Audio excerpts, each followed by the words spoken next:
Welcome to our presentation of LGBTQ history and LGBTQ 101. Thank you to Stoke the World Foundation for asking me to come and to Slate Our Collective for streaming us live today. So, who am I? Where do I situate myself among the many spectrums that make up human existence? Which of the characteristics that you see on the screen have made my life easier, and which may have made it more difficult? Which can I hide, and which were obvious before you saw the slide? Why is it important that I share these identities with you?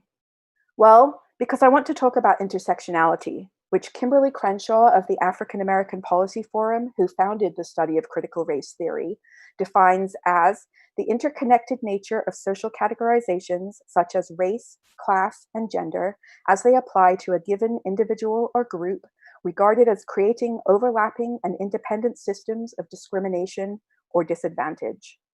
I believe our interactions with others should be shaped by thoughtfully examining these questions. Who are you? So I'm the executive director of the Gala Pride and Diversity Center. We're in downtown San Luis Obispo, and our mission statement is to support and empower people of all sexual orientations, gender identities, and expressions in order to strengthen and unite our Central Coast community. So we're talking about LGBTQ history in the United States. LGBTQ folks have been around at between 8 and 15% of the population since we became Homo sapiens. LGBTQ history is the history of the human race. We know that during China's Han Dynasty, nearly every emperor had a male sex partner. The Kama Sutra devotes an entire chapter to homosexuality with explicit detailed instructions on how to perform homosexual acts. The Greeks were well known for same-sex relationships. I can't possibly cover everything in the time we have, so I encourage you to do your own research and find out more about the topics we're covering today. I've attempted to be inclusive and focus on the history of the United States when choosing whose stories to share, but there will be many I either don't get to or don't know about myself, and I invite you to share them with me after the presentation. Also a note, sometimes when I'm speaking historically, I may use words that are outdated or even offensive today.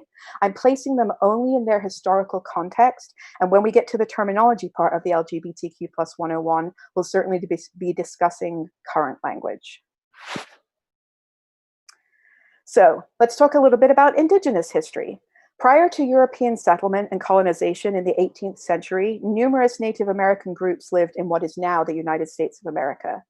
Among these, many recognize a third gender role in their societies, and sometimes the overarching term Two-Spirit is used. This term, Two-Spirit, originated in Winnipeg, Canada in 1990 during the third annual Intertribal Native American First Nations Gay and Lesbian Conference. It comes from the Ojibwa words Nizi Manitoag, which means two spirits. It was chosen to distance Native and First Nations people from non-natives, as well as from the words berdache and gay, which they didn't care for. These individuals are often viewed as having two spirits occupying one body. Their dress is usually a mixture of traditionally male and female clothes, and they have distinct gender and social roles in their tribes. For instance, among the Lakota, there was one ceremony during the sun dance that was performed only by a two-spirited person of that tribe. Two-spirited individuals have traditionally performed all kinds of specific social functions in their society. As in many other Native American tribes, the Chumash, who are local to San Luis Obispo County, view gender as a preference for certain types of work, as well as temperament and attitude. And the third gender, or Aki, is seen as endowed with supernatural powers. The Aki were biological males that wore women's clothing and work.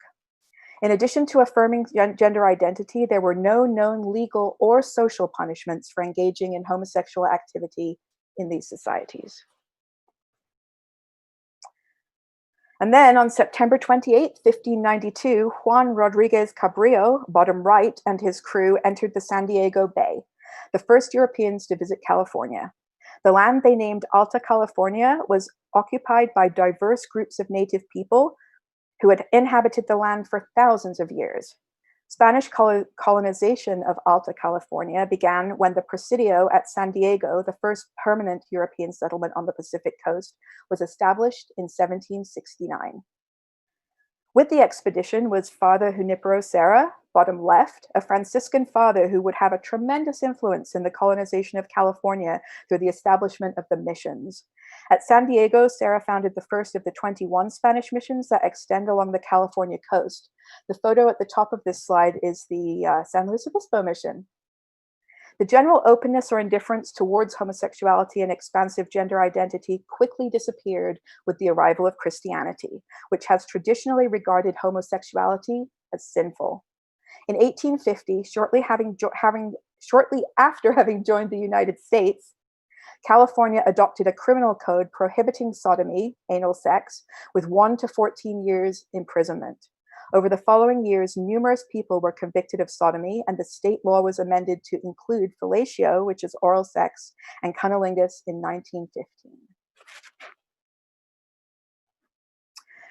So a lot of stuff happened between the colonization of the United States and the Second World War, but we certainly don't have time for it today. So I exhort you to do your own research on that, and please forgive me for skipping ahead.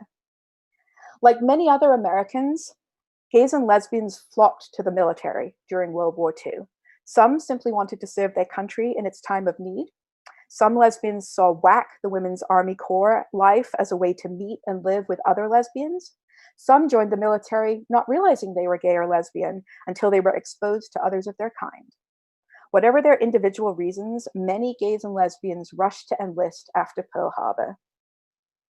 Medical professionals were trained to spot homosexuals based on physical characteristics, behavior, and vocabulary. The interview screening process that each man and woman entering the military had to go through took all of 3 minutes, during which time homosexuality was supposed to be spotted by the interviewer. As you can imagine, not many were spotted. In spite of the threat of beatings and dishonorable discharge, gay male culture flourished in the military. Drag shows were quite popular during the war, and many men gladly dressed up in women's clothing to put on a good show for their comrades. Homoerotic behavior was prevalent in the barracks. According to a report from the time, in addition to the blatant homoeroticism in barracks life, there were ample opportunities for gay men to meet other gay men and form queer social networks, and even romantic and sexual relationships. Such networks were often referred to as the fruit corner or the fruit salad.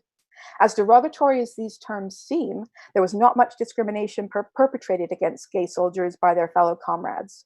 Long before DADT, Don't Ask, Don't Tell, it was very much a don't ask, don't tell environment. If you were gay and in a sexual relationship, nothing could be proven unless you were caught. Not to mention, there were numerous opportunities for gay men to explore the queer nightlife on weekend passes and furloughs in American urban centers. Gay servicemen could be found in gay bars, cruising parks, and hooking up with queer civilians. Despite the rhetorically anti-gay politics of the policies of the military, there were many ways for gay soldiers to fly under the radar during World War II. Of course, not everybody was so fortunate. Many gays and lesbians were discharged for homosexual activity. These were called blue discharges, a sort of middle ground. It wasn't an honorable discharge. It wasn't a dishonorable discharge. Homosexuality was considered a psychiatric condition. So this would effectively disqualify the veteran from receiving any GI rights or benefits, and it barred many discharged soldiers from getting civilian jobs. After World War II ended, life returned to normal in many ways. Women were forced from the job market in great numbers and expected to return to being housewives. Men returned to civilian jobs, and gay and lesbian witch hunts resumed in the military in greater force than ever. Without the urgent need for bodies, authorities made every effort to weed out as many homosexuals as possible. At a WAC unit in Tokyo, 500 women were discharged at one time.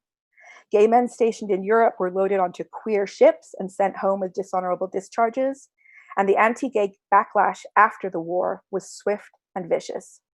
This backlash, of course, extended to the civilian world. State legislatures cracked down on homosexuality, Congress held hearings on gays and lesbians in the government, and all of this led to the purge known as the Lavender Scare. Gay and lesbian bars were placed under surveillance. Anti-gay crusades were launched in towns and cities across the United States. The semi-tolerance of the World War II years was short-lived indeed.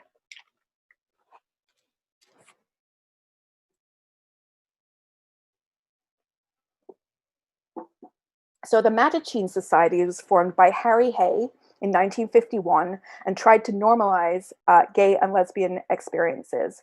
By dressing conservatively and working for civil rights alongside people of color and other minorities, Mattachines hoped to make change quietly. It was definitely very, let's not make waves. In 1965, Frank Kameny decided to pick things up a notch, and he began picketing the Pentagon and White House to protest military exclusion. Inspired by Stokely Carmichael's Black is Beautiful campaign, he originated the slogan, "Gay is Good," in 1968 to counter social stigma and personal feelings of guilt and shame. Homophile organizations continued to do their quiet work until Stonewall. Del Martin and Phyllis Lyon founded the Daughters of Bilitis in 1955, or sometimes Bilitis, depending on your pronunciation. They were also the first same-sex couple to get married in California by Governor Gavin Newsom in San Francisco 52 years later when marriage was made legal.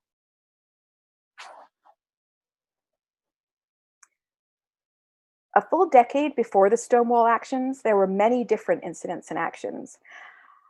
I'm going to discuss 3 of them here, and the rest you can look up on your own.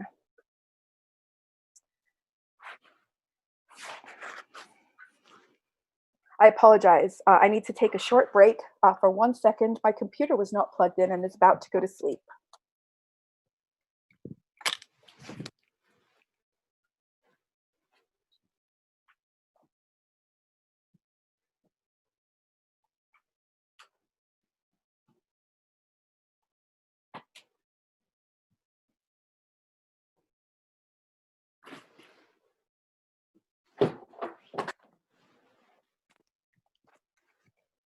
Live streaming. Thank you so much for your patience.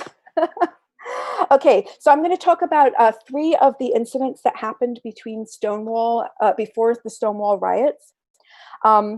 Police tried to round up gay men, trans women, hustlers, and drag queens who frequented the late-night LA coffee shop Cooper's Donuts. As has happened before, officers entering Cooper's demanded identification. If a customer's gender presentation didn't match the gender on their ID, they'd be taken to jail. They attempted to arrest several customers, but onlookers this time threw coffee, donuts, and trash, and the cops fled empty-handed. As the riots spread into the streets, police backup blocked off Main Street and arrested more protesters. The incident is considered one of the first LGBT uprisings in the United States. On April 25, 1965, 150 people were refused service at Dewey's lunch counter. Working in conjunction with a local gay rights group called the Janus Society, not to be confused with the BDSM support organization Society of Janus, 3 teenagers walked into Dewey's that day and staged a sit-in. The demonstrators and the Janus Society president Carl Polak, who had come down to help, were soon arrested and charged with disorderly conduct. In the wake of the arrests, the Janus Society picketed Dewey's, distributing 1,500 leaflets over the course of the next 5 days. A week after the initial demonstration, another smaller sit-in took place. The police arrived, but this time there were no arrests, and Dewey's stopped denying service to people who appeared homosexual. Polak said authorities told him we could stay in there as long as we wanted, as the police had no authority to ask us to leave. Drum magazine, which was published by Janus, called the action the first sit-in of its kind in the history of the United States. And then in the 1960s, Gene Compton's cafeteria in San Francisco's seedy Tenderloin neighborhood was one of the few places that hustlers, street kids, and transgender sex workers could go late at night. But staffers frequently called the police, who would harass customers and arrest the women for impersonating a female. When an officer mistreated a transgender woman during a raid in 1966, she threw coffee in his face, and the scene erupted into chaos as a crowd of 60 began throwing dishes and furniture at the police. Rioters smashed the restaurant's windows, chased police into the street, and destroyed a patrol car. A nearby newsstand was set on fire. In the end, dozens of people were thrown into paddy wagons. The next night, a picket was held outside Compton's, which refused to allow transgender customers back in. One of the first protests against police violence aimed at transgender people, it ended with the restaurant's reinstalled plate glass windows being smashed again.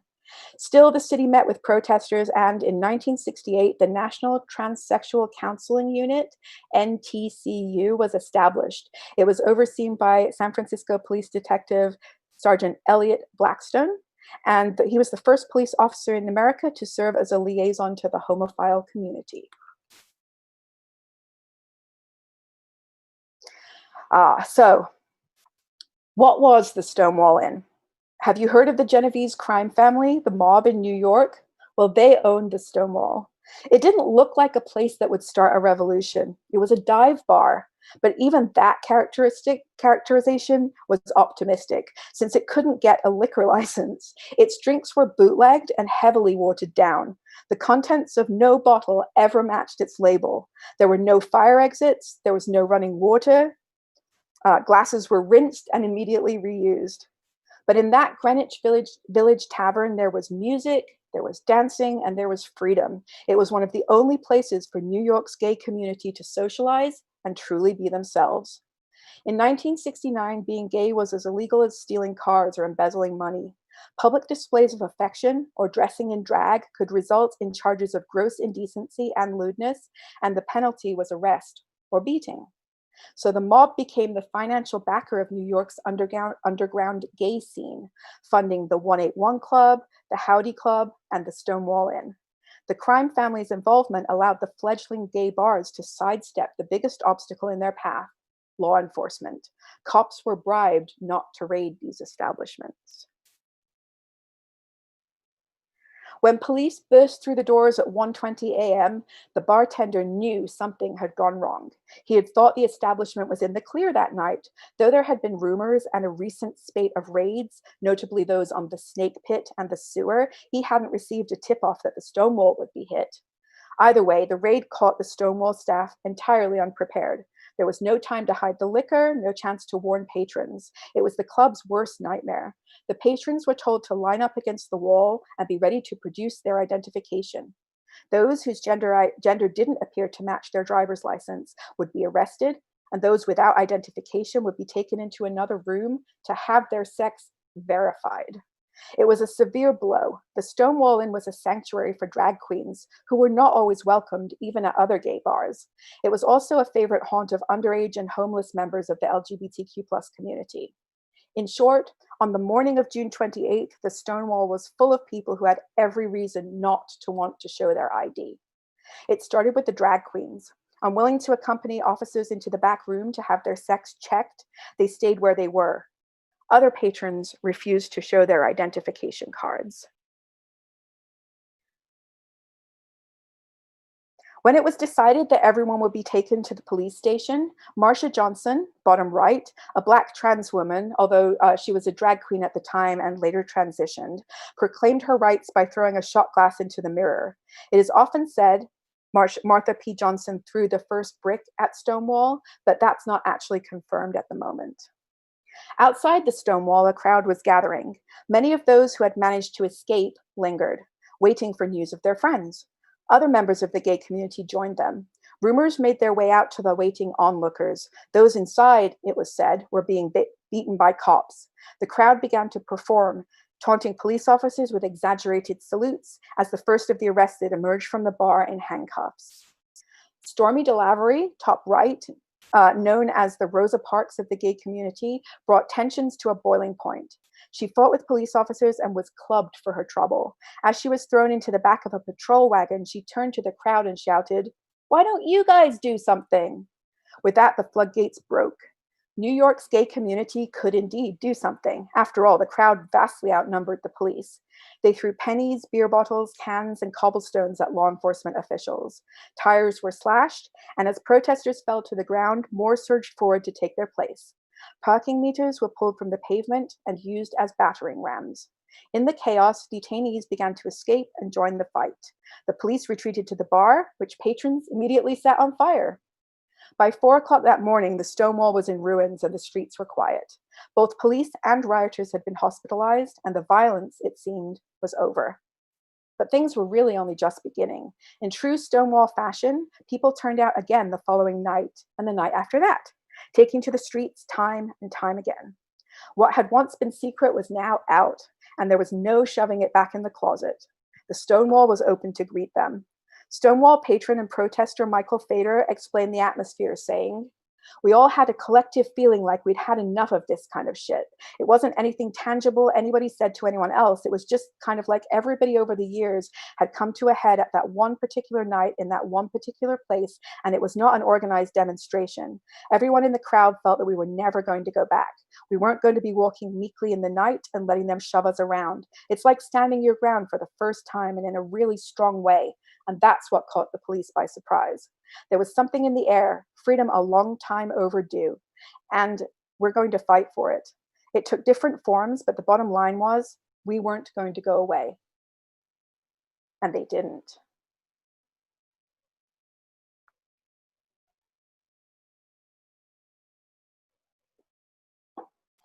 So Christopher Street Liberation Day, held on the first anniversary of Stonewall in New York, marched from Greenwich Village to Central Park. Christopher Street West in Los Angeles also marched in June 1969, the first anniversary of the Stonewall incident.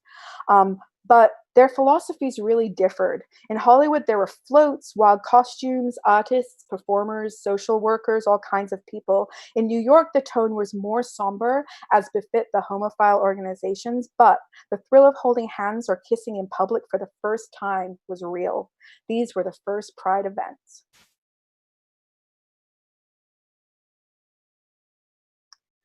So I don't have time to tell you about all the prominent LGBTQ plus creatives who have graced us with their presence, but I want to share about just a couple to give you an idea how intersectionality played out over the last half of the 20th century.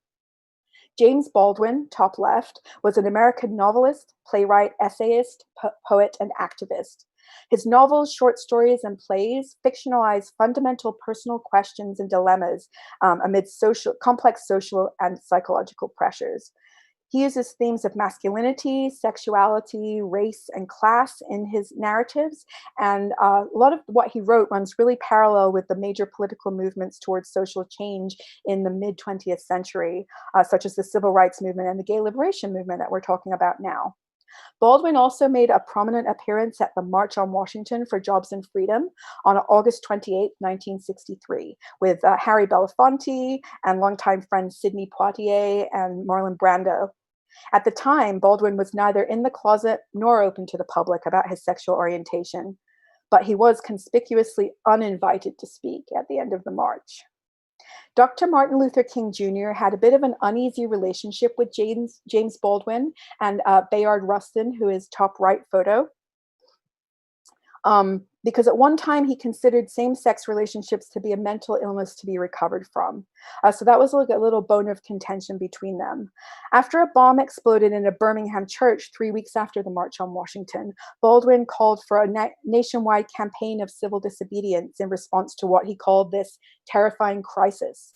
He brought a lot of awareness to the needs of African Americans, but rejected the label civil rights activist. Instead, he agreed with Malcolm X's assertion that if one is a citizen, one should not have to fight for one's rights.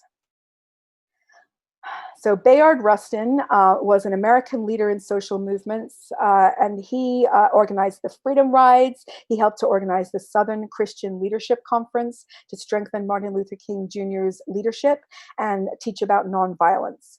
He also, he served as an organizer for the March on Washington for Jobs and Freedom. Many African American leaders were really concerned that Rustin's sexual orientation and past communist membership would undermine support for the civil rights movement. So a few weeks before the March on Washington for Jobs and Freedom, in August of 1963, South Carolina Senator Strom Thurmond railed against Rustin as a communist, draft dodger, and homosexual, and had his entire Pasadena arrest file entered into the record. He had previously had an arrest for having sex in a car with his boyfriend. Both men, so Thurmond also produced an FBI photograph of Bayard Rustin talking to Martin Luther King Jr. while King was bathing. And Strom Thurmond used this to imply there was a same-sex relationship between the two, but both men always denied any allegation of an affair, and it was a non-starter.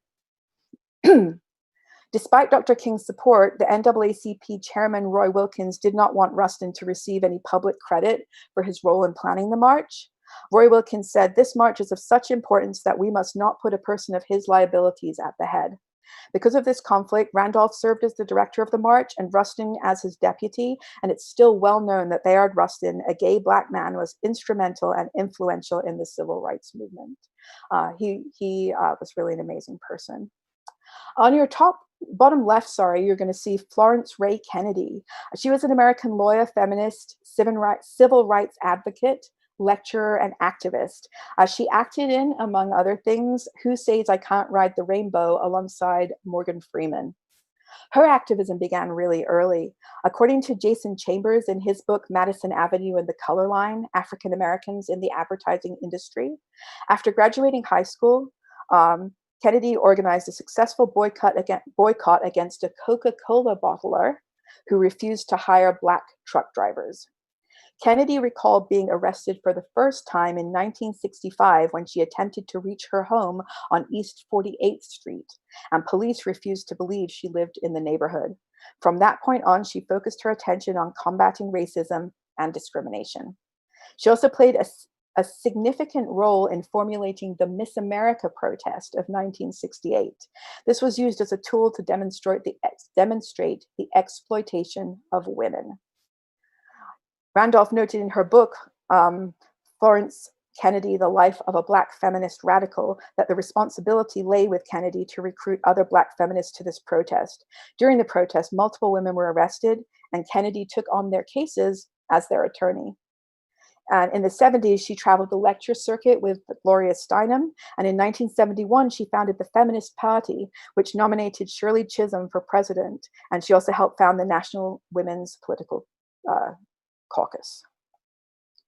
The person in the bottom right corner is Bobby Lee Bennett. She was a disability and transgender rights activist, and in 1978, she drove from San Diego, California to Baltimore, Maryland to demand that Medicare honor its agreement to reimburse payment for her sex reassignment surgery.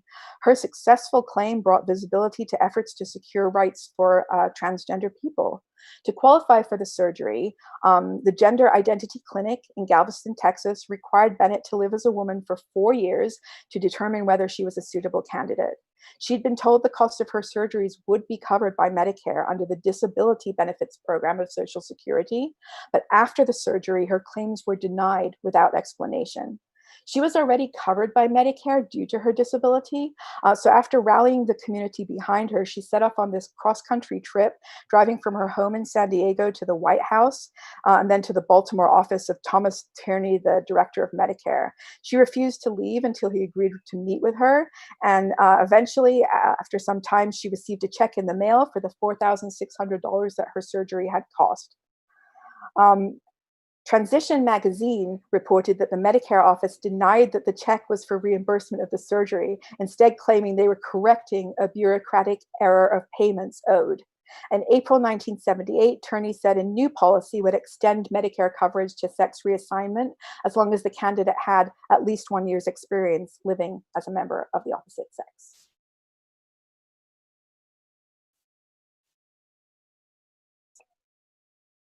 So these early years of the movement also faced some notable setbacks. The American Psychiatric Association listed homosexuality as a form of mental disorder in 1952. The following year, President Dwight D. Eisenhower signed an executive order that banned gay people, or more specifically, people guilty of sexual perversion, from federal jobs. This ban remained in effect for 20 years. And we're currently fighting a battle for transgender folks to serve in the military again. In the 70s, there were protests of the American Psychiatric Association, or the APA's conventions. One of the participants, Bill Ballman, says, "We began to pop up challenging the panelists. How dare you say that I'm sick? We shouted about the harm they cause gay people, from forcing people to suppress their sexuality, performing shock therapy and lobotomies, and lobotomies, they were shocked and seemed totally surprised to come face to face with gay people who were proud and happy with who they were and demanding that the APA change its ways. In 1972, a masked gay psychologist, Dr. A. Anonymous, who we now know as Dr. John Fryer, went to a panel called Psychiatry, Friend or Foe to the Homosexual, a dialogue. And he went in the mask, as you can see in the bottom left corner, there's a photograph of him. He wanted to confront his fellow psychologists and tell them not only was he gay, but many of their own colleagues were gay too. This led to a symposium on whether homosexuality should still be listed as a psychological disorder in the DSM, which is the Diagnostic and Statistical Manual. The board of the American Psychiatric Association voted 13-0 to remove homosexuality from its official list of psychiatric disorders in the DSM version 2. The resolution also urged an end to private and public discrimination and repeal of laws discriminating against homosexuals. However, homosexuality continued to be pathologized by appearing as sexual orientation disturbance in the DSM-2, and then as ego-dystonic homosexuality in the DSM-3. Sexual orientation was finally removed in the revised version of the DSM-3 in 1987. Okay, so in the 1970s, I have the wrong slide.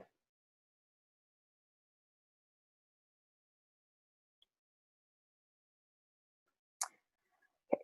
So the pride flag was originally created in the 1970s. It was designed in San Francisco by artist Gilbert Baker. It has multicolored stripes that were often seen as at anti-war demonstrations. Demand for the flag rose after openly gay San Francisco city supervisor Harvey Milk was assassinated, and we'll talk about him a little bit later. The original flag was emblazoned with 8 different colors, each with its own meaning: hot pink for sex, red for life, orange for healing, yellow for sun, green for nature, turquoise for the arts, indigo for harmony, serenity, and violet for spirit. But they had a lot of trouble getting hold of that hot pink color, and it was a lot easier and cheaper to produce with fewer colors. So now that's why we have the 6-color flag, and also over time, many other flags have been introduced to represent other aspects of LGBTQ plus identities.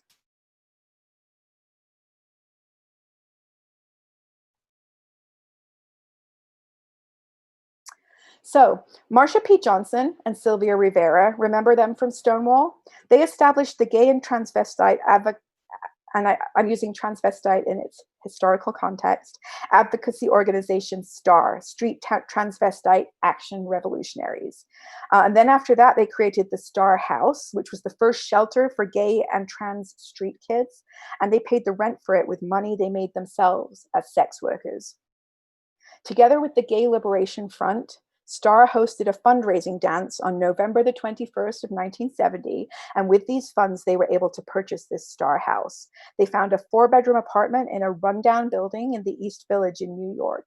The apartment had no electricity or heat, but they began working to repair it, funding it with the street hustling money that they made themselves.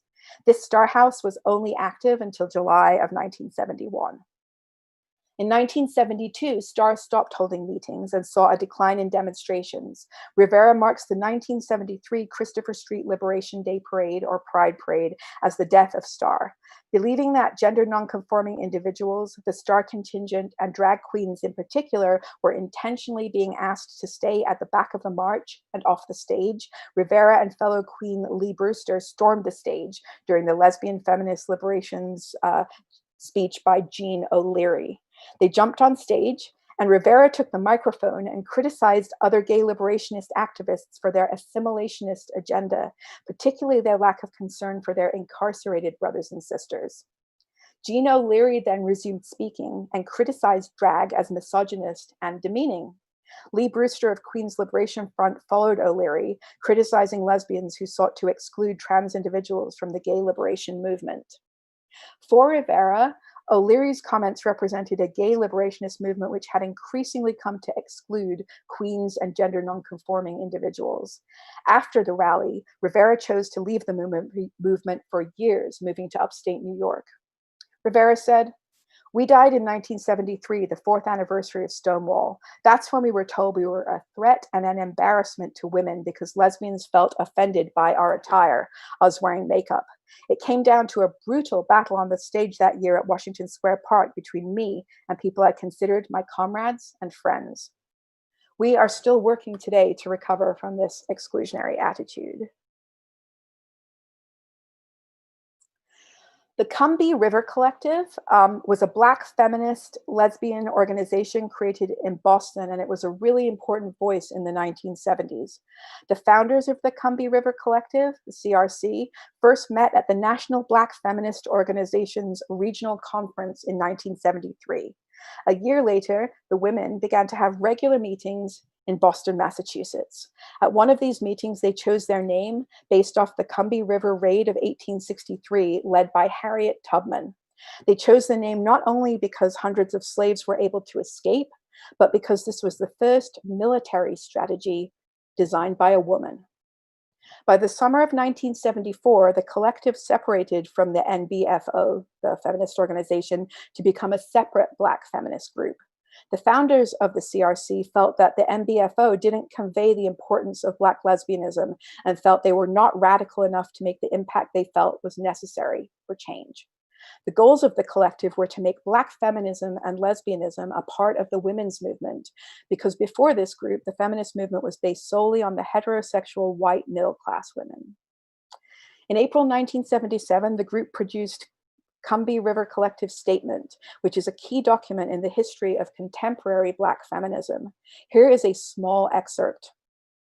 The most general statement of our politics at the present time would be that we are actively committed to struggling against racial, sexual, heterosexual, and class oppression, and see as our particular task the development of integrated analysis and practice based on the fact that the major systems of oppression are interlocking. The synthesis of these oppressions creates the conditions of our lives. As Black women, we see Black feminism as the logical political movement to combat the manifold and simultaneous oppressions that all women of color face. And then later, we believe that sexual politics under patriarchy is as pervasive in Black women's lives as are the politics of class and race. If Black women were free, it would mean that everyone else would have to be free, since our freedom would necessitate the destruction of all systems of oppression. Members of the collective were actively involved in political struggles across Massachusetts, including desegregation in Boston schools, community campaigns against police brutality. In 1979, the collective was spurred to action when 12 Black women were murdered in Boston within the space of 5 months. So this was a really important piece of history, and we're still learning from them today. All right. So Harvey Milk. In 1972, Harvey Milk moved to San Francisco, where he opened a camera store on Castro Street in the heart of the city's growing gay community. It quickly became a neighborhood center, and soon afterwards, he declared his candidacy for the San Francisco Board of Supervisors, but he didn't win that first race. After some area merchants tried to prevent 2 gay men from opening a store, Milk and a few others founded the Castro Village Association. This was a first in the nation organizing of predominantly LGBT businesses, with Milk as its president. In 1975, he ran again for the combined San Francisco city and county supervisor seat, and he narrowly lost. By now, he was established as the leading political spokesman in the Castro's vibrant gay community. His close friend and ally, Mayor George Moscone, appointed him to the city's Board of Permit Appeals, making Milk the first openly gay city commissioner in the United States. After another unsuccessful attempt at election to public office, in 1977, he finally won his third bid and was inaugurated as a San Francisco City County Supervisor on January 9, 1978.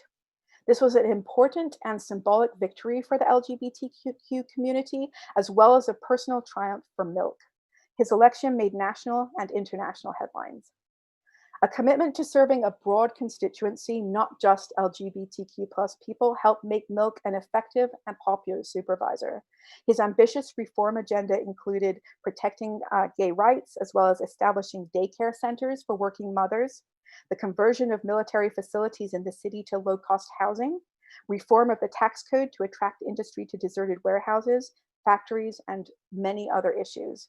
He was a powerful advocate for strong, safe neighborhoods, and he pressured the mayor's administration to improve services for the Castro, such as library services and community policing. In addition, he spoke out on state and national issues of interest to LGBT people, women, racial and ethnic minorities, and other marginalized groups. He helped defeat California ballot initiative Proposition 6, which would have mandated the firing of gay teachers in the state's public schools. Many other qualities, in addition to his eloquence, made Milk a successful politician and leader. He pioneered the building of coalitions between diverse groups, women, Asians, Hispanics, the disabled, and even brought together the Teamsters and the gay bar owners. In return for a pledge from the Teamsters to hire more gay drivers, Milk asked bar owners to stop selling beer from certain distributors while drivers were striking. However, on November 27, 1978, a disgruntled former city supervisor assassinated both Harvey Milk and Mayor George Moscone. Dan White sneaked into City Hall through a basement window, avoiding the metal detectors at the official entrances, went to Moscone's office, killed him, and then walked down the hall to kill Milk. Given the hatred directed at gay people in general, and Milk in particular, he received daily death threats. He was aware of the likelihood that he may well be assassinated. He recorded several versions of his will to be read in the event of my assassination. One of his tapes contained the now famous statement, "If a bullet should enter my brain, let that bullet destroy every closet door." Dan White, Milk's assassin, was acquitted of murder charges, and he was given a mild sentence for manslaughter, partly a result of what became known as the Twinkie defense. I'm sure you've heard of the Twinkie defense. I don't know if you knew it. It came from this.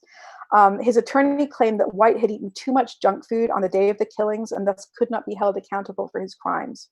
He was sentenced to less than 8 years in prison in 1979, igniting what came to be known as the White Night Riots. Enraged citizens stormed City Hall and rows of police cars were set on fire.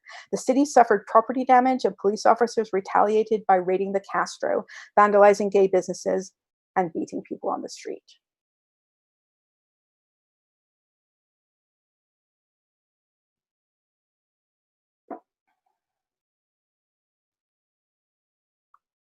So 10 years after the Stonewall riots, the first National March on Washington for lesbian and gay rights was held. Harvey Milk had actually been an organizer of this before he was assassinated. It was a large political rally that took place in Washington, D.C. on October 14, 1979, drawing between 75,000 and 125,000 gay men, lesbians, bisexuals, transgender people, and straight allies to demand equal civil rights and urge the passage of protective civil rights legislation. As organizations were forming in service of specific ethnic groups, in 1979, the Boston Asian Gay Men and Lesbians, BAGMAL, was founded. The organization was renamed the Alliance of Massachusetts Lesbians and Gay Men, Amalgam, in 1988, but today they're named CAPA, Queer Asians and Pacific Islanders. They're the oldest LGBTQ plus community organization in the United States, and members participated in the March on Washington for gay and lesbian rights. George Takei is a current member, and while that photo is much more recent than 1979, I couldn't resist adding him in because it's okay to be Takei. Audre Lorde, pictured on the top right, was just one of the speakers at the National March on Washington for Lesbian and Gay Rights. In her speech, she said, "We are saying to the world that the struggles of lesbians and gay men is a real and particular and inseparable part of the struggle of all oppressed people within this country." Audre Lorde was a feminist lesbian poet and civil rights activist. She was initially a librarian for the New York public schools in the 1960s, but then she carved her way into the academic world as a radical Black queer woman, publishing her famous essay, "The Master's Tools Will Not Dismantle the Master's House." Lorde said, Those of us who stand outside the circle of this society's definition of acceptable women, those of us who have been forged in the crucibles of difference, those of us who are poor, who are lesbians, who are Black, who are older, know that survival is not an academic skill. It is learning how to take our differences and make them strengths. For the master's tools will never dismantle the master's house. They may allow us to temporarily beat him at his own game, but they will never enable us to bring about genuine change. And this fact is only threatening to those women who still define the master's house as their only source of support. Audre Lorde was also a member of the Cumby River Collective that I talked about just a bit ago.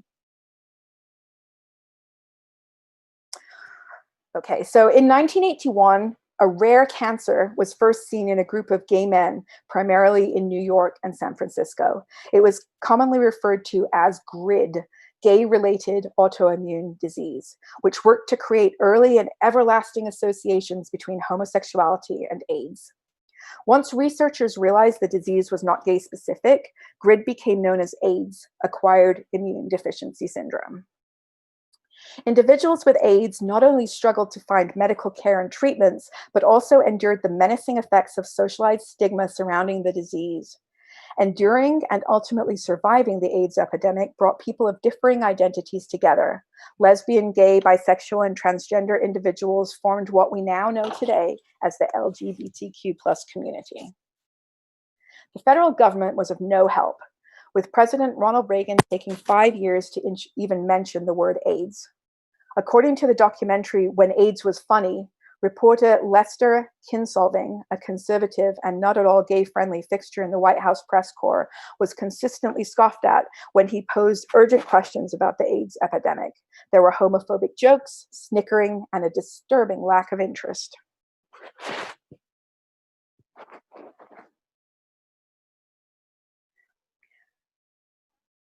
The idea for the Names Project Memorial Quilt was conceived on November 27, 1985, by AIDS activist Cleve Jones during the annual Candlelight March in remembrance of the 1978 assassinations of San Francisco Supervisor Harvey Milk and Mayor George Moscone.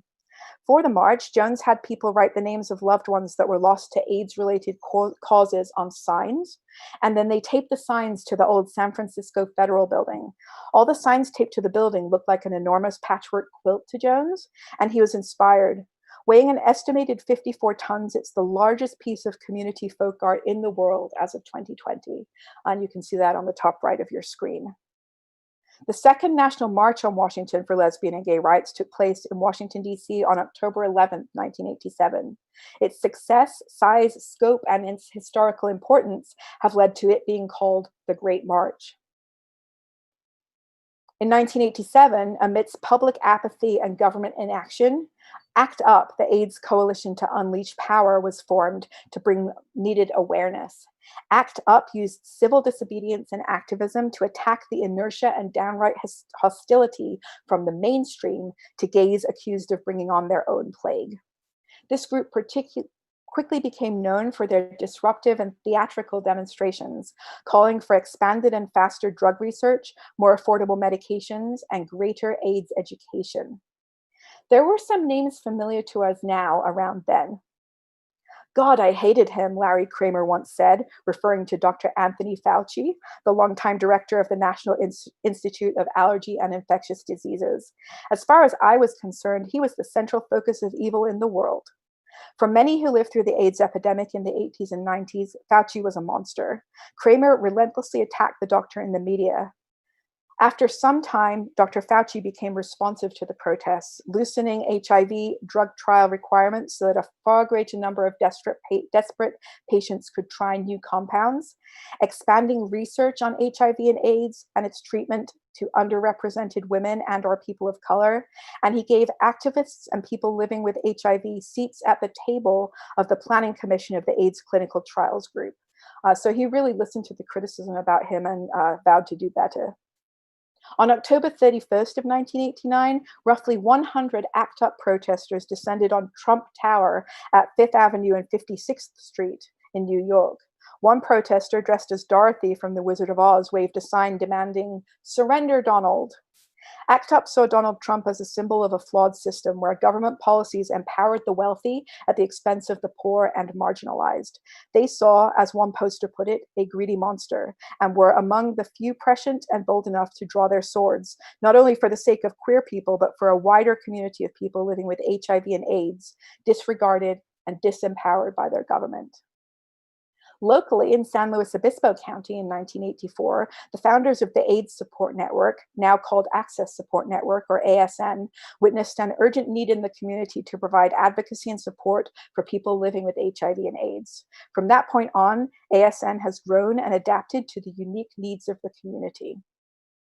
And according to the Gala Pride and Diversity Center's first board president, Dana Belmonte, after the 1987 March on Washington, the Lambda Center was organized with much enthusiasm locally, but just after a year it failed. And in 1989, David Perez and Dana Belmonte used that Lambda mailing list to start the current gala, which was called the Gay and Lesbian Alliance. They chose the name because they had been to some of the 80s iterations of gala events, and they thought it was appropriate to revive that name.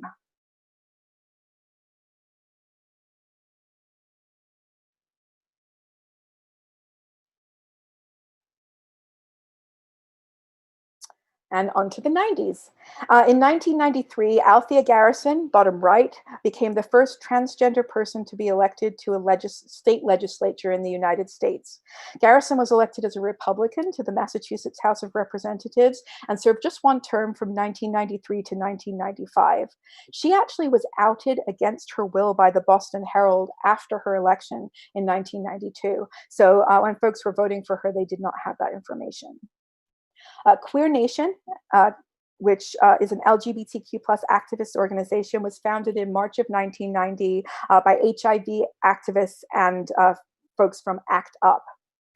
They were the opposite of the homophiles in that they wanted to be very in your face.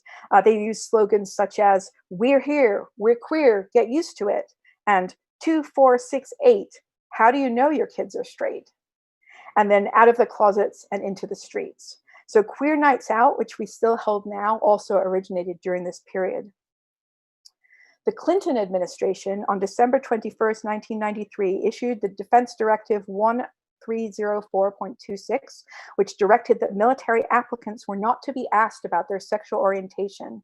This policy is now known as Don't Ask, Don't Tell. And at the time, they thought it might be helpful, but it has not turned out to be so. As the US began to focus on diversity, a stream of ethnic-focused LGBTQ plus organizations started in the 1990s. I talked about that briefly with the QPAC, but also the Asian lesbian bisexual groups in Seattle, Washington, the Asian Pacific Lesbian Bisexual Transgender Network in Atlanta. In Georgia, there were Korean groups, Filipino groups, Koala, which was a Korean American lesbian and bisexual group in Chicago, and many others. And also in 1997, homosexual sex was legalized by the People's Republic of China. There are still many countries where it is not legal to love whomever you want, and this work is definitely still ongoing. In 1998, Matthew Shepard, on the top left, was a gay Wyoming college student. He was brutally beaten up by two young men. He was tied to a fence and left overnight. He died 6 days later. Shepard's murder brought national and international attention to hate crime legislation, and at both the state and federal level. And in October 2009, the United States Congress passed the Matthew Shepard and James Byrd Jr. Hate Crimes Prevention Act that we still use today. And California became the first state in the US to legalize domestic partnerships between same-sex couples in 1999.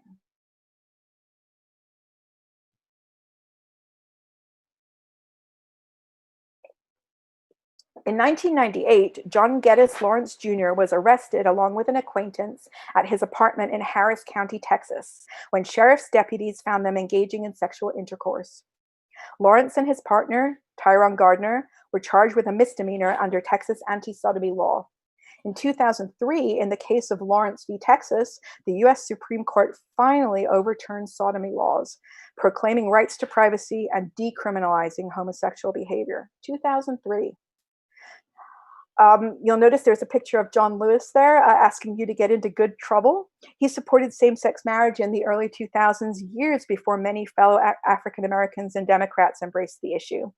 More than a decade prior to the Supreme Court legalizing the unions, Lewis compared the struggle for the equal treatment of LGBTQ plus people to his work on the front lines of the civil rights movement in an October 2003 Boston Globe editorial. In 2004, Massachusetts became the first US state to legally recognize same-sex marriage. And it looked like things might be moving in the right direction. However, in 2008, same-sex marriage was legalized in California for only 5 months until voters approved a ban in November of the same year. Proposition 8 was poorly worded. And a no vote was a vote to keep same-sex marriage. Proposition 8 passed, but it was ultimately declared unconstitutional. For more information on this, I highly recommend watching Proposition 8, the musical, with Jack Black and Neil Patrick Harris. It's a 3-minute musical that's entirely worth your time. In the quote on the slide, Jack Black is deconstructing the argument that the Mormon Church paid a great deal of money to disseminate during the campaign. In 2009, President Obama signed the Matthew Shepard and James Byrd Jr. hate crimes, which we talked about. And that law is really expanding the hate crimes law to include everybody. And it was the first federal law to include legal protections for transgender people.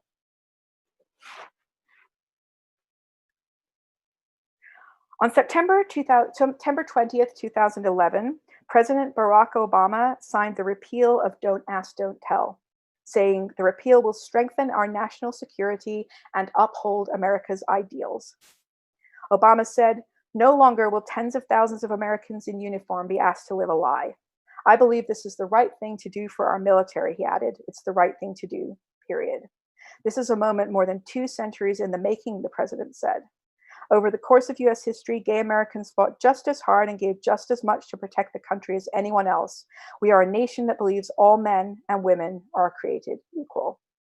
But it was not until 2013 that the US federally recognized same-sex marriages, extending federal benefits to couples in states that allow same-sex marriage. The Supreme Court struck down the Defense of Marriage Act, DOMA, that law signed by President Clinton. And on this same day, the Supreme Court also ruled that California's Proposition 8 ban on same-sex marriage was unconstitutional, allowing California to become the 13th state where same-sex couples can marry. In 2014, California became the first state in the US to officially ban the use of the gay panic and transgender panic defenses in murder trials.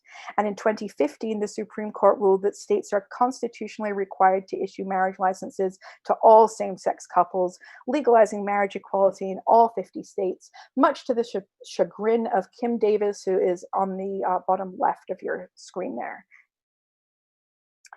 Also in 2015, the US Department of Health and Human Services issued an official revision that shortens the deferral period for blood donation for men who have sex with men. In addition to shortening it from a lifelong ban to 12 months, the new revision included the statement that for the purposes of questioning, gender should be considered on a self-identified and self-reported basis. Due to the COVID-19 crisis, now we only have to wait 3 months for men who have sex with men to give blood.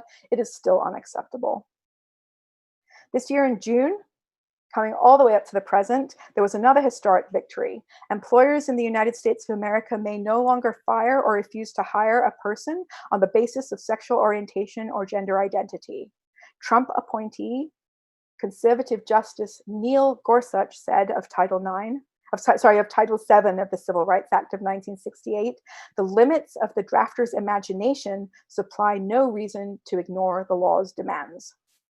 Bostock versus Clayton County, Georgia, which was a consolidation of 3 cases, included transgender woman Amy Stevens, pictured top left, who unfortunately did not live to see the decision. It has huge implications for healthcare and other areas. As Justice Alito actually mentioned in his dissent, concerned that the court may have conditioned a slippery slope where more rights might become available to LGBTQ plus folks. This is a great illustration of why Supreme Court appointments are so important. Now, as the current administration works to strip away hard-won rights and freedoms for the LGBTQ plus community, we must be more vigilant than ever. So I'm going to share with you this one last slide about the current LGBTQ plus protections that we enjoy in California, and then we're going to have a couple of minutes break in case anybody needs to get a drink or go to the restroom. Okay, so the Fair Education Act is a California law which was signed on in 2011. The law mandates the inclusion of the political, economic, and social contributions of LGBTQ plus folks in history and social studies classes. Sorry. And in August 2012, the California State Assembly approved SB 1172, which prohibits mental health providers from engaging in sexual orientation change efforts, such as conversion therapy with LGBT minors. It was signed into law by Governor Jerry Brown. It would have gone into effect in 2013, but it was being challenged in Pickup versus Brown and Welch versus Brown. But in 2013, the Ninth Circuit Court of Appeals suspended the injunction and rejected the plaintiff's claims against allowing the conversion therapy ban to go into effect. So it has, in fact, gone into effect.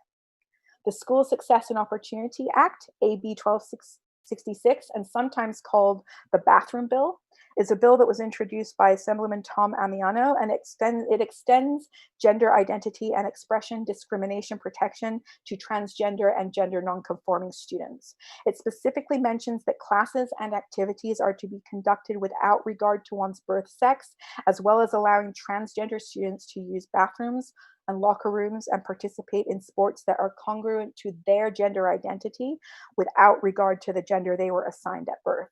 And that took effect in January of 2014. Sex education in California is regulated by the California Healthy Youth Act of 2016. The lessons must be medically accurate and age appropriate. They cover a range of topics, including healthy relationships, how to avoid unintended pregnancies and infection by sexually transmitted diseases, domestic violence, contraceptives, and also abstinence. Discussions on sexual orientation also take place in the higher grades, and these now all include LGBTQ plus orientations. SB 179, the Gender Recognition Act of 2017, enables transgender, intersex, and non-binary people to obtain state-issued identity documents that accurately reflect their gender identity, making California the first state to not require people to officially identify as male or female.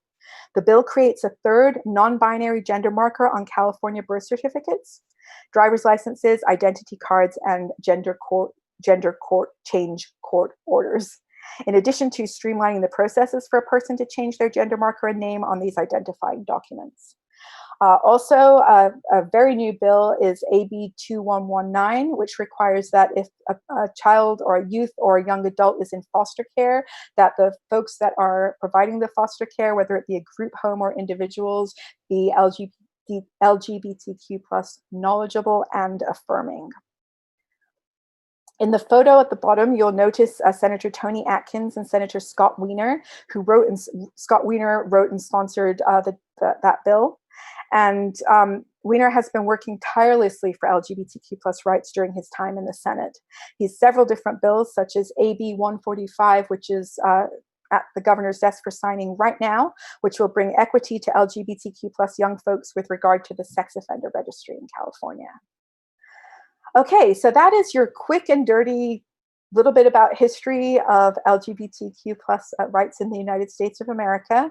And we're going to go ahead and take a couple of minute break now, and we'll be back with you really shortly. So go ahead, grab a new drink, go to the bathroom, and we will talk about LGBTQ plus 101 next.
So it's not possible in the time we have left to do a really deep dive into LGBTQ plus 101. So I'm just going to give you some basic information and hopefully answer a few questions you might have had.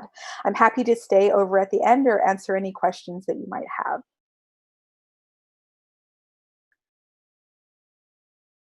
All right, so have you ever seen the acronym SOGI?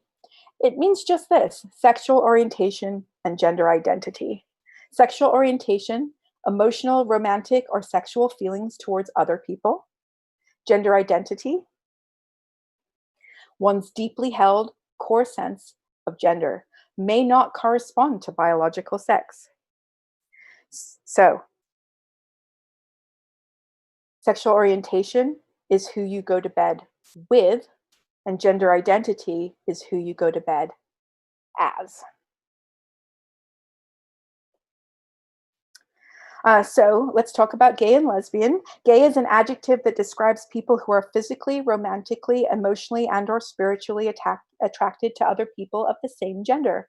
In the past, gay specifically referred to men who are attracted to men, but now it's common for gay to be used by anyone who is attracted to their same gender. And lesbian is a noun that describes women who are predominantly attracted to other women. It can also be used as an adjective. Some lesbian women prefer to identify as gay, and that's fine. The images that we're showing are from the TV show Dear White People, a Hallmark commercial, Mardi Gras in Sydney, Australia, and a Taiwanese same-sex marriage ceremony, because gay and lesbians are everywhere. Bisexuality used to mean a cisgender woman attracted to both cisgender women and cisgender men, and vice versa. Vice versa. If you don't understand the word cisgender, don't worry. I promise we're going to get to that. Understandings and terms are really evolving as we gain more knowledge and as younger generations find terms to describe their sexual and gender expansiveness. Bisexuals make up about 52% of the LGBT community, and they have historically been stigmatized and othered. The term gold star lesbian, which we don't hear so much anymore, was a way of saying that a lesbian who had sex with even one man was no longer a lesbian and had to turn in her lesbian card. Now we know that sexuality can be fluid, and we embrace the gamut. But bisexual individuals can often be unintentionally erased, and we want to make sure we honor the B in LGBT. Shout out to another term really quick, panromantic, which describes individuals who can experience romantic or emotional but not sexual attraction to any person, regardless of that person's gender, sex, or sexuality. There are lots of other sexual orientations, and I just want to talk a little bit about them. So haha, my notes have disappeared. So I'm going to do this one on the fly. So an asexual person is somebody that does not subscribe to a particular sexual orientation and does not necessarily feel that they are sexual themselves. Somebody who's straight is what we used to call heterosexual, and they're a heterosexual person who prefers the opposite sex, and are usually they can be cisgender or transgender. A scoliosexual person is somebody who is not attracted to cisgender people, and we're going to talk about cisgender, like I said. But a scoliosexual person is only attracted to people who are not identifying with the sex that they were assigned at birth. A polysexual person is just somebody who really sees their sexuality as being for many people, and they might have more than one person at a time that they're in relationship with or that they're having sex with. A gynosexual person is somebody that wants to have sex with somebody that has a vulva. A demisexual person is somebody who really only feels sexual attraction to somebody if they already have a romantic attraction to them. So it's a little bit harder for them to get into a sexual situation. It's more, it's something that comes along much further down the line. Androsexual is somebody who is interested in having sex with somebody with a penis. And there are many, many more. So if you're interested in the other sexual orientations that might be found, I encourage you to do your own research. There's plenty to look up. So queer is an umbrella term, and I'm going to just go back to history for a little bit to talk about that. It's an umbrella term that describes individuals who aren't exclusively heterosexual. The term queer, which is the Q in LGBTQIA, or queer could be queer or questioning, but when it's queer, acknowledges that sexuality is a spectrum as opposed to a collection of independent and mutually exclusive categories. Use of the word queer opens up options beyond lesbian, gay, and bisexual to individuals who don't fit neatly into those categories or prefer a category that isn't dependent on sex and gender. This term once had negative and derogatory connotations, but now it's resurfaced as a common and socially acceptable way for LGBTQIA individuals to refer to themselves and their community. Despite its growing use, some people still have negative associations with the word queer, and they don't like to be referred to in this way. So like all terms describing sexuality, it should be used sensitively and respectfully. Queer was first recorded, the word, in the Scottish in the 16th century, where it meant strange or eccentric. And at least by the late 1800s, queer was deployed as a derogatory term for an effeminate or gay man. Early on, queer was being used as a modifier as well, seen in 1914 in a Los Angeles Times article that described a club where the queer people have a good time. In the late 1980s, writers, scholars, and activists in the LGBT community began advocating for a reappropriation of the word queer.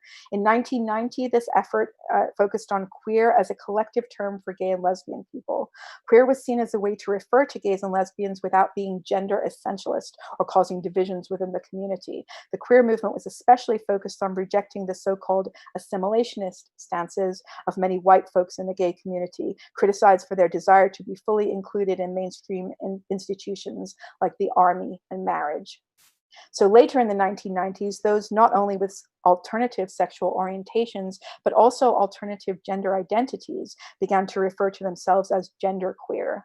According to dictionary.com, GenderPack founder Ricky Ann Wilchins defined the term in a transgender newsletter in spring 1995, saying, "It's about all of us who are genderqueer, diesel dykes and stone butches, leather queens and radical fairies, Nelly fags, cross-dressers, intersex, transsexuals, and those of us whose gender expressions are so complex they haven't even been named yet." Please note the age of that. We would not say transsexual anymore. So how can you be affirming of somebody's sexual orientation? If you want to make somebody comfortable, here are just a few things that you can do. Don't assume that a child has a mom and a dad. They may have two moms, two dads, a polyamorous family, or parents who don't identify with a particular gender. Sexual orientation is not, oh, that's further down, but sexual orientation isn't a lifestyle or a choice. It's who we're attracted to. And that's a really important thing, because sometimes people will be stigmatized by being told that they are just living a lifestyle. Conversion therapy is banned for minors in California, but not for adults. This heinous and traumatic practice needs to be completely banned everywhere. And we already talked about the blood transfusions. We definitely need it to be okay for men who have sex with men to give blood. The blood is tested for HIV anyway. We all have many cultural identities that overlap and intersect. These identities can be influenced by race, ethnicity, gender, age, religion, spirituality, physical attributes, political beliefs, personal values, and life experiences, just to name a few. A sole focus on one identity can rob a person of their full story. Similarly, avoid assuming that somebody has a specific stance on religion or specific political beliefs just because they are LGBTQ plus individual. Seek to honor the multiple influences in our lives. Those are just a few things that you can do to be affirming to folks of different sexual orientations. So now that we've covered sexual orientation, who we go to bed with, let's talk about gender identity, who we go to bed as. So there are three essential ideas that we want to get across here.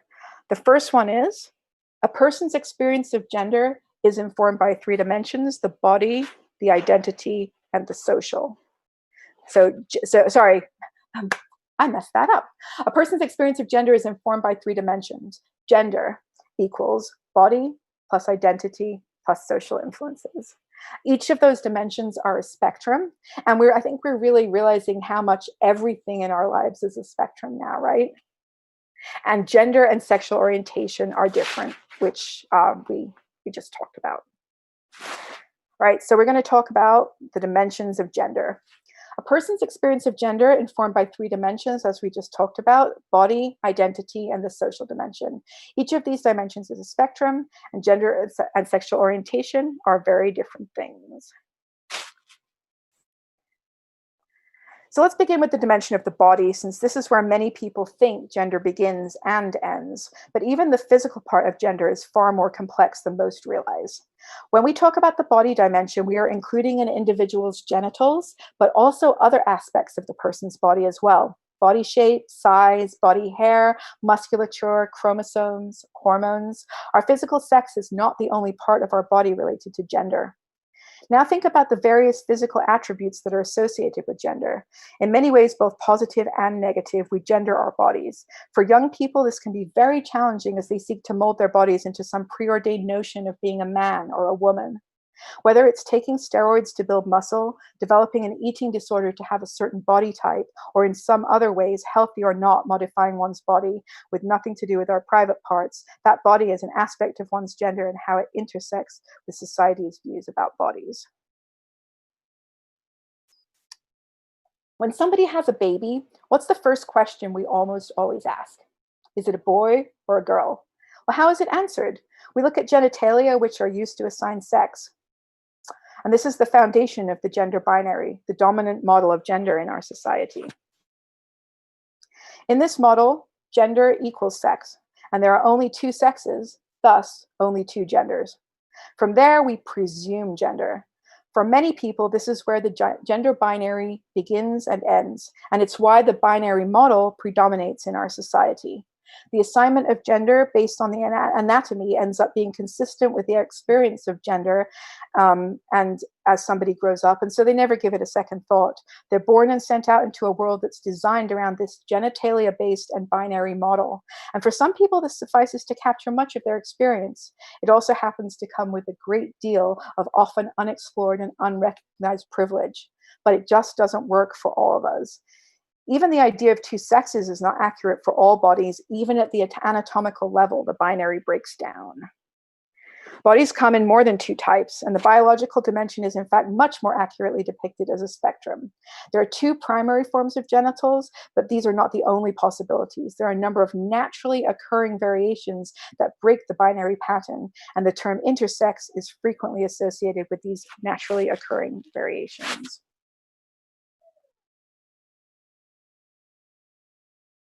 What does intersex mean? Intersex conditions have many forms. Ambiguous genitalia, where a child has what appears to be neither a fully formed penis and testicles nor a fully developed vulva. And there can be individuals who are born with what appear on the outside to be typically one kind of genital arrangement, only to learn that internally they have tissues or even fully formed organs, though not functional, of the other. For example, a child can be born and assigned a female sex, but when they hit puberty and do not develop, examination can reveal an intersex condition. There are also various chromosomal arrangements that break the binary rule. There are different syndromes that can cause a body to change as the child grows, and apparently masculine child's body will feminize as it gets older if they have Klinefelter syndrome. Hyperandrogenism is another form that can cause intersex, or can be caused by intersex. Very many of these differences are invisible to the naked eye, meaning you can never tell whether someone is intersex, and in some cases, individuals themselves may not be aware for many years. Quite simply, intersex conditions are just one of the many ways that a binary model fails to capture the complexity of physical sex. Please note that intersex minors are still not protected from invasive surgeries after birth in California or in the United States in general. So that's another thing that we really need to work towards, is to leave bodies as they are.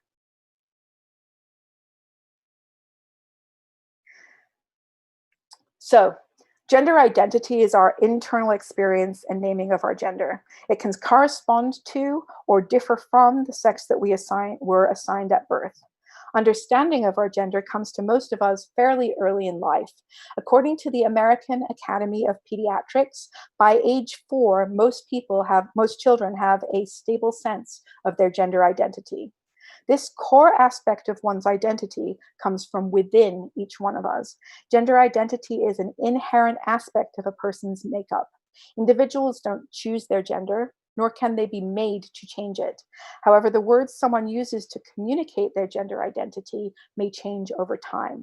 Naming one's gender can be a complex and evolving matter. Because we are provided with limited language for gender, it may take a person quite some time to discover or create the language that best communicates their internal experience. Likewise, as language evolves, a person's name for their gender may also evolve. This does not mean their gender has changed, but rather the words for it are shifting. So the gender binary, one model for describing gender, it's flawed. And we use it because it's consistent with the experiences of many people, but really is assumed to be universal when it's not. The dominant experience is really not the only experience. And you can see some of the reasons why on this slide, but also the fact that the patterns that align with the gender binary model have led to rules and limitations that affect us all is definitely important here, because whether you're a person who agrees with the sex that you were assigned at birth and you never even thought about it, the gender binary is still very limiting even for us. So it really does affect everybody. So we're going to talk about some binary gender terms now.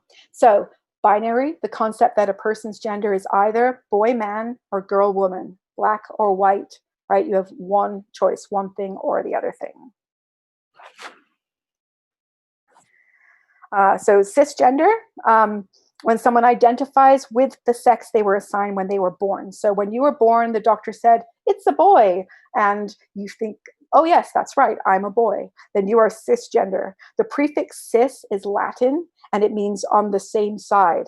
A cisgender person's identity and sex assignment are on the same side. They might refer to themselves as a cisgender woman, or a cis guy, or sometimes just cis. When someone does not identify with their sex assigned at birth, they may use the term transgender. The prefix trans means across from. A transgender person's identity and sex assignment are not on the same side. When transgender is being used in a binary way, someone may describe themselves as a transgender woman, or a trans guy, or simply trans.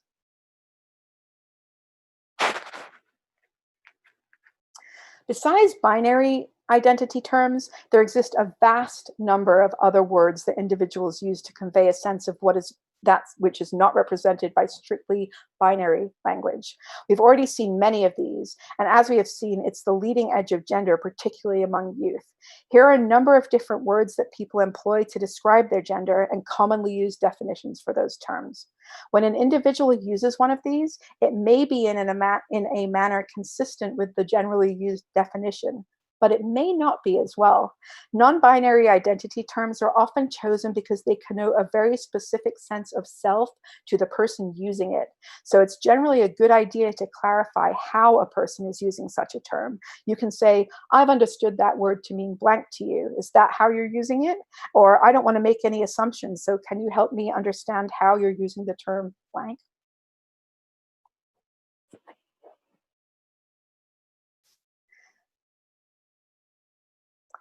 Many adults find the notion of being non-binary is especially difficult to understand. They often wonder, I've never heard of this before. Is it something new? While the topic may be new for many, the idea of non-binary gender identity stretches across the ages and throughout the world. This slide presents terms from languages and cultures all over the world that describe individuals who identify as something beyond the binary. Here we see again the need for language to describe nuances of gender. In these examples, we really do see the power of language. Some of these terms are non-pejorative terms that individuals themselves take on to name their gender. In other cases, these are names that societies use to categorize individuals who were perceived to be violating gender norms. In many cases, such terms carry a very negative connotation, and still others have evolved in how they are used. For example, the Mahuine of Hawaii was a term of great respect. These individuals were originally honored members of Hawaiian communities, but with the colonization of Hawaii and the arrival of the Catholic Church, they were literally driven into the mountains, and their entire way of life became illegal. Further illustrating the complexity of language, the term is being reclaimed today, similar to the way queer has been reappropriated as we discussed earlier.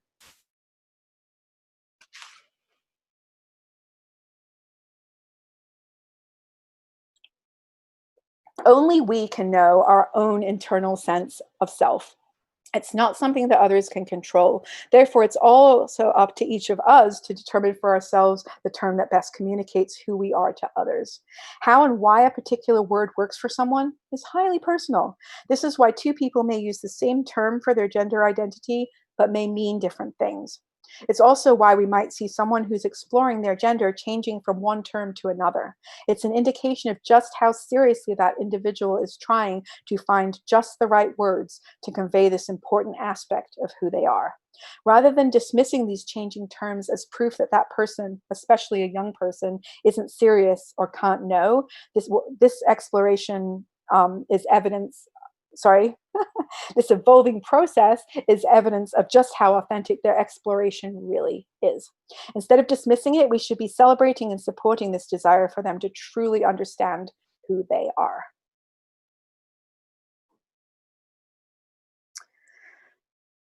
So the social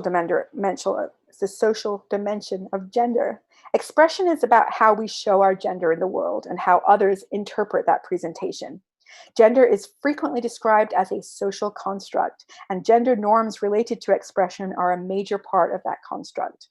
Often referred to as gender expression, it might more accurately be described as gendered expression. There is nothing inherent to our gender in how we dress, or what we like to play with, or what interests us, or the jobs we do. Socialization greatly influences how at liberty an individual might feel about how their gender is expressed. It's important to take into account culture when we're talking about expression: ethnic culture, family culture, school or work culture, and more. So how exactly do we express our gender to the outside world?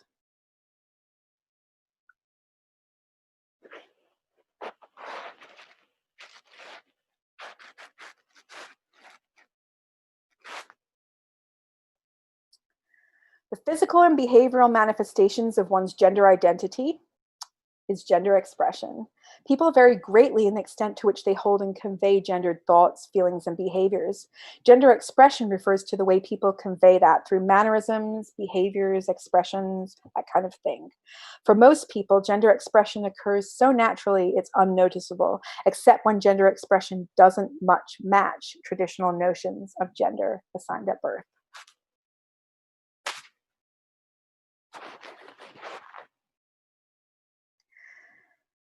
So look at this advertisement for 3 telescopes. What do you notice?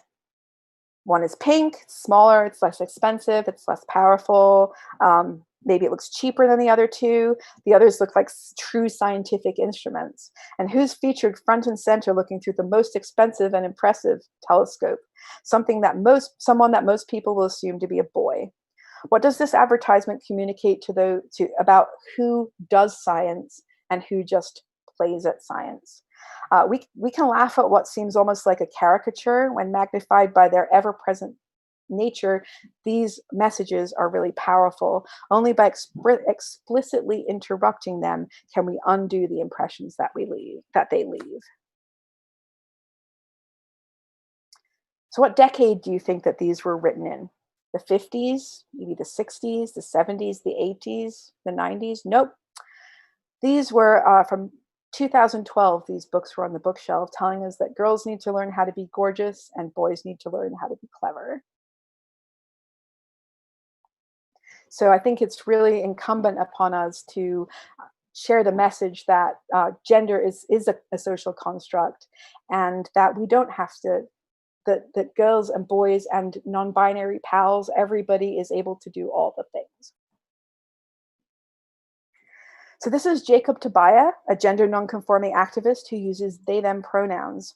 More creatives are coming out of as gender nonconforming all the time, and as well as disclosing expansive sexual orientations. Representation, seeing yourself on screen in the books you read, etc., is a protective factor for mental health, and it is important to normalize what you already know. We all have a sexual orientation and gender identity, and variety is the spice of life.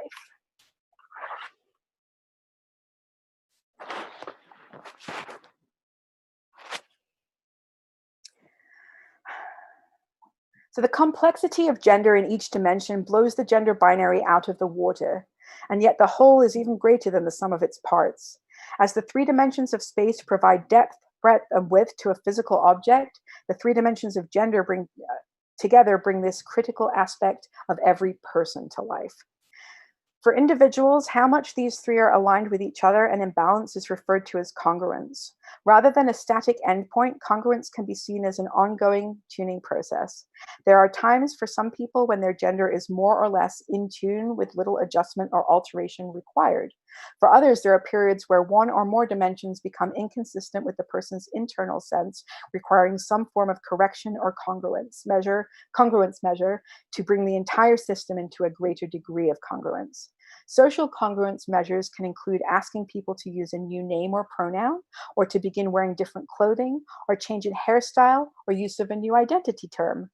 Legal congruence measures often deal with changing documents or other bureaucratic functions, and physical congruence measures are ways a person seeks to change their body's appearance to better match their identity. This might be gaining weight to create the appearance of breast tissue, or binding one's chest, or limiting one's diet, or exercising to the point that a menstrual cycle is diminished or eliminated. Medical congruence measures could include things like using hormone-blocking medications to delay the onset of puberty, taking sex hormones to create desired secondary sex characteristics, or undergoing one or more surgical procedures to achieve a higher sense of physical congruence and or lessen distress. Measures taken to achieve social or medical and other congruence for transgender folk are often called transition. So what does being gender affirming look like?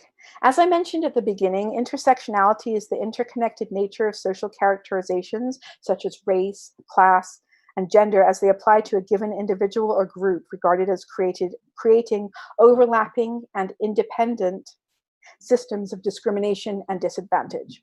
An example of this might be a Black transgender person or a disabled Latino lesbian. We know that LGBTQ plus individuals face disparities in healthcare, mental health care, housing, employment, and many other areas. These disparities are exacerbated by each additional intersection, and it is vital that we work towards equity, inclusion, and belonging. We are not just trying to bring folks to the table, we are ready to listen and work together. So what does being affirming look like? Similar to creating other queer inclusive spaces, it's about making sure everybody feels welcome.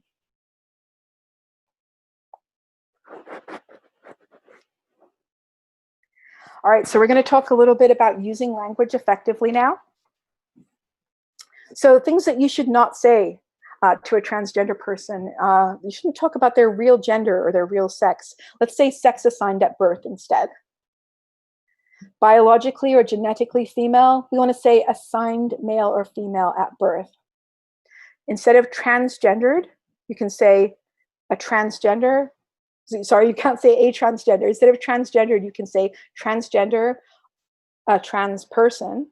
Instead of transgenders, you should say transgender people. And instead of a transgender, transgender person. We don't say transgenderism, being transgender.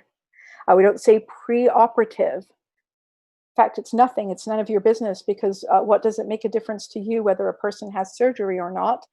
Really, only if you're going to be their sexual partner or their doctor is that information relevant. And then we don't say sex change anymore. We say gender affirmation surgery.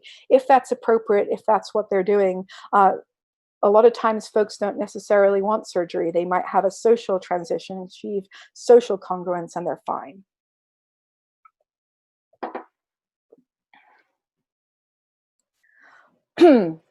Offensive terms. So we don't say transvestite anymore. In fact, there's only one time when it's acceptable to use the word transvestite, and that is when you are at the Rocky Horror Picture Show. We also don't say tranny, she-male, and we never, ever call somebody it. People are not things. What you can say is transmasculine or transman, transfeminine or transwoman, or concept, just a man or a woman. And then here is a bunch of questions that you don't need to ask people. I think it's really important when we're trying to be affirming of people that we don't, even sometimes when people are trying to be nice to somebody else, they say things that maybe they shouldn't say. One of those from here is, "You look just like a real woman." Well, what are you talking about? I am a real woman. So I think that we really need to be careful. We don't tell people that they're fooling anyone, especially that can be dangerous, because sometimes when people feel like they have been fooled by a transgender person, they can get quite violent. And that's why one of the reasons why transgender women are at such high risk for violence. Pronoun usage is evolving. So as we know, she, hers, and he, his does not work for everyone, particularly those whose gender identity is non-binary. And so some people have chosen they, them as a non-binary as a non-binary alternative. I just want to get to that point in my notes because I have a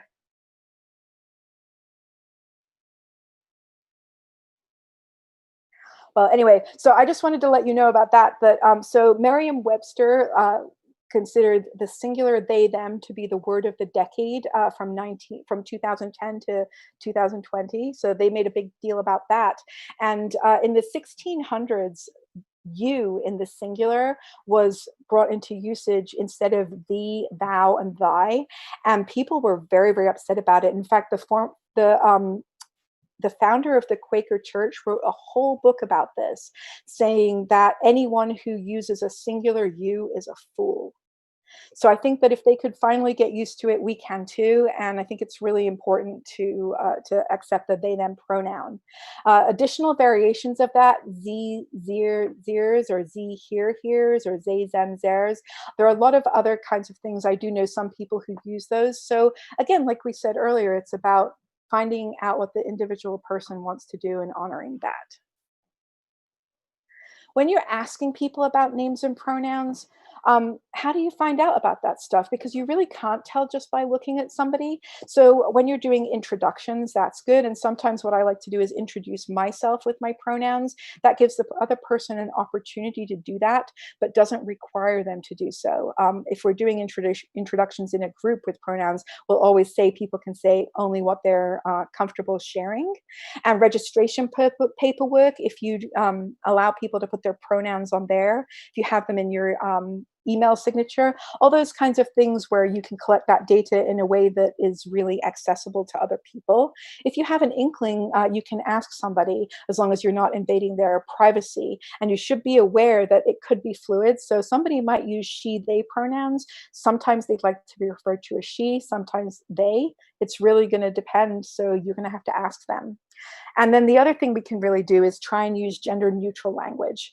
So you don't have to say, you can say the client, you could say that person, you can use the pronoun and all that kind of thing. So those are important points. And then what should you do if you make a mistake? Because we are going to mess up. I misgendered my cat the other day. So you can correct yourself quickly and move on, or almost preferred now is to say, thank you for correcting me, and then use the correct pronoun and move on, because that transgender person, that non-binary person actually made an effort to correct you. So they did some work for you. What you don't want to do is apologize profusely. Oh, I'm so, so sorry. I didn't mean to. I've never made that mistake before. It's really, I feel so, so terrible. Then you're putting the burden on the other person to make you feel better when you made your mistake. So really what you want to do is just a quick, I'm sorry, that was incorrect, whatever, and move along. So how do you make an affirming space for transgender and non-binary folks? So in Joe Friedman in 1975 came out with this null environment hypothesis, and she was talking about feminism and specifically making a women's space and not just making it the default be a cisgender white male space. And so what she came up with is that any intervention that's not overtly affirming perpetuates societal impression. So we know that if you put out a pride flag, or if you have stickers, or your bathroom signs are single gender restrooms, then when an LGBT person comes into where you are, they will feel affirmed. They already can know that you are aware of these things, and that they are on your radar, and that you're actively working towards them. So so you can do all those kinds of things to make your space affirming. Also, you want to have a non-judgmental attitude. This was Kim Davis. We saw her earlier when all 50 states were able to issue marriage license, and oh, she didn't want to. And she actually ended up going to jail because she wouldn't issue a marriage license to a same-sex couple. So just make sure that your attitude is in a good place. So what can allies do? You can speak up and speak out when you see a transgender person being misgendered, or you see microaggressions against them, where somebody is just saying small things that really you can see are making the other person feel uncomfortable. If it's safe for you to do so, go ahead and speak out and make sure that everybody is aware that it's not okay. You can support affirming legislation. There's all kinds of things. Scott Wiener puts out one or two every year. Make sure you vote. Make sure you find out candidates you're supporting are LGBTQ plus affirming, and run for office yourself. If you're dealing with a mental health professional, even if you're not LGBTQ, you can ask them, what do you do if you get a non-binary person in here? Or if you look at the paperwork and it's not affirming, you can ask them to do something about that. You don't ever want to assume somebody's sexual orientation and gender identity when you meet them. And then you can also financially support LGBTQ plus centers and also individuals with monthly subscription donations, or you can one-off donations for surgery letters, therapy, that kind of thing. And you can remember that we are here all year, not just at Pride. So I want to finish off by speaking about some of the other local LGBTQ plus organizations that are out here. There's the Queer Crowd, and they are a politically based organization. They did a parade, march at Pride a couple of years ago. They put on a lot of good informational workshops, and that's their email address. Slow Queerdos are local drag queens. They put on all kinds of events, usually about one a month in non-COVID times, but they've also done some Instagram events. We have the Santa Maria House of Pride and Equality in Santa Maria, run by Jesse Funes and Audie McDonald. They are amazing, doing all kinds of work in the Santa Maria area. So if you're down south, I highly recommend looking them up. Five Cities Hope is in Aurora Grande, and they're being run by Erica and Denise Andrade. And they had a really good youth group that they've suspended through COVID-19, but they will start back up again. And they are really active in the schools in that area as well. And then the Cal Poly Pride Center, we are aligned with the Pride Center. Sam Bird, who runs that, is also on our board of directors. And so we do a lot of work together. They're an excellent resource. And then also I just want to shout out to the Central Coast Coalition for Inclusive Schools. On their website, you will find the California Healthy Kids Survey, which is broken out for our county. Students take it in 7th, 9th, and 11th grade. And you can see from the statistics that are broken out in that survey how 60% almost of transgender young people in San Luis Obispo County have seriously considered suicide in the last 12 months, and how many of our LGBTQ plus youth are using 2 or more substances to self-medicate because they're not feeling that they are able to cope with the way things are. So those are there. Also in SLO County, if you want to reach me, you can reach me at ed@galascc.org. We also have the Q Cares project run by Dr. J. Beta Garcia at Cal Poly. In 2019, they did a mental health needs assessment of the entire county, and they have a report on their website. And so you can really find out how LGBTQ plus folks are doing right here on the Central Coast and what services are needed. Trans Central Coast, it's just put all those words together, transcentralcoast.org. They are a group of gala, they're a committee of gala, but they deal with all kinds of transgender issues. They have resources if you need to know who are affirming therapists or doctors, you can contact them, or if you need to learn about letters for transitions, they can help with all that. The Slow Acceptance Project is also being run out of Cal Poly with Dr. J. Beta Garcia and came out of the mental health needs assessment. The behavioral health of San Luis Obispo County put up the money for that in an innovation grant. And they trained 25 therapists this year, and they get to train, I think, almost 60 next year because it's going to be online due to COVID, in LGBTQ plus mental health affirming practices. And not just 1 or 2 days, it's a 9-month process. So we're trying to grow the mental health professionals in our county. The SLOW LGBTQ plus mental health task force was for the last 3 years the Out for Mental Health task force working with Sacramento, but we've transitioned and we are working to make sure that San Luis Obispo is affirming and on the policy level, on the local level, all kinds of different ways. And then we are finally able to recommend some affirming physicians and therapists. So if you want to know about that, definitely send me a note offline. I'd be happy to connect with you. And before I open up to any questions, I just want to let you know that today's training content, some of it came from Dimensions of Gender, Gender Spectrum. I highly recommend genderspectrum.org for a really thorough overview of everything to do with gender. The Teaching Transgender Toolkit from Eli Green, PhD. Nancy Sutton and Dr. J. Beta Garcia, some of the slides that I worked from were originally created by them. And then thanks to Stoke the World for commissioning this presentation and the Sladar Collective for the excellent streaming support. If you have questions, email me at ed@galacc.org, and I am going to stop my screen share, maybe.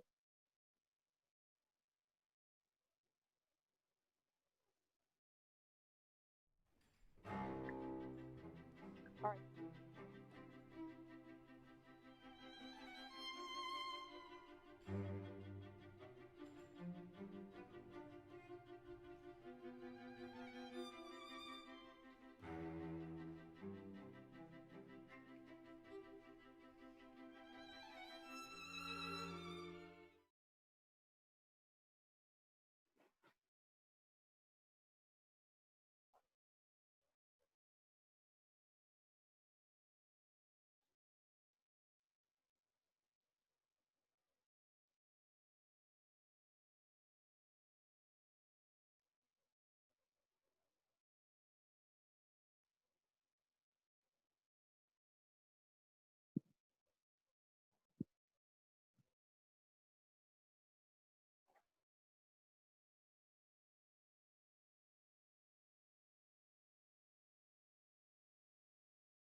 Just yes.